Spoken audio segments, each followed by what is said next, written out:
Dieu même, des fois, tu lui expliques ton problème, tu penses qu'il va te donner une solution pour t'arranger, alors que ce qu'il te demande de faire là, je vous explique.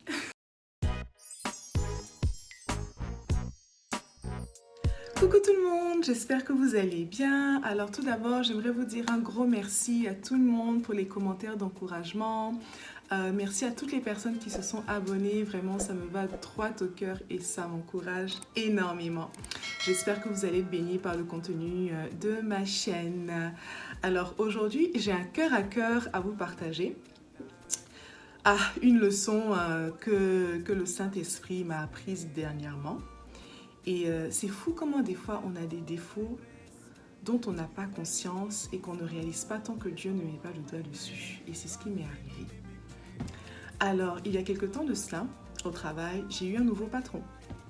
Et comme il était nouveau, il ne connaissait pas encore les différentes procédures, le système, etc. Donc, il était dans une période d'ajustement.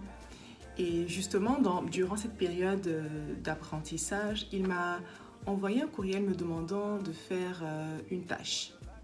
Donc je regarde la tâche et je réalise que la manière dont il m'a demandé de faire, ce n'est pas la bonne procédure à suivre. Donc je lui explique que je ne peux pas le faire parce que ce n'est pas la bonne procédure à suivre.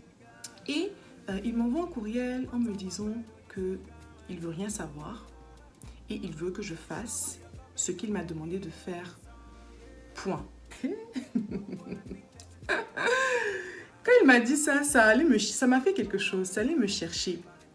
Donc, je lui ai envoyé un courriel, je suis en train de lui écrire un courriel assez épicé, poli mais respectueux, mais épicé.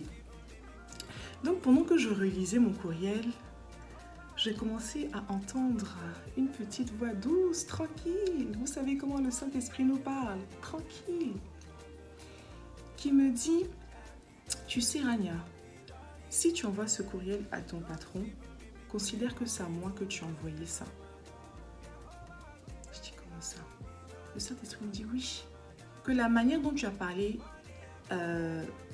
dans ce courriel à ton patron là, si tu lui envoies, considère que c'est à moi que tu as parlé comme ça. J'ai dit, attends, je vais déposer la souris, le clavier, parce que ce que je suis en train de dire dans le courriel là, je peux même pas m'amuser pour parler à Dieu comme ça. Pas du tout. Donc, il faut qu'on règle cette affaire.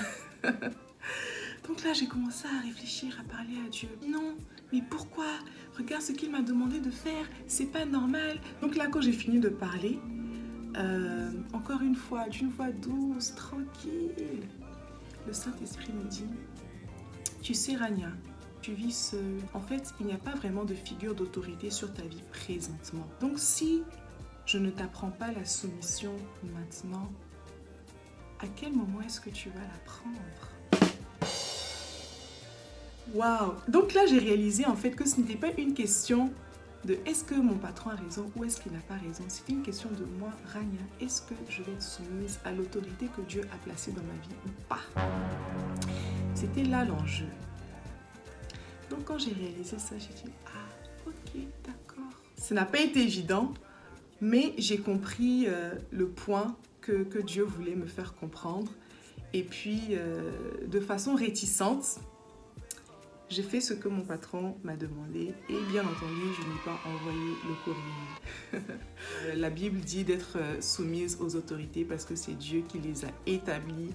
Donc, quelle que soit l'autorité que Dieu a placée sur votre vie, que ce soit vos parents, que ce soit des professeurs, bref, soyez soumise à ces autorités-là.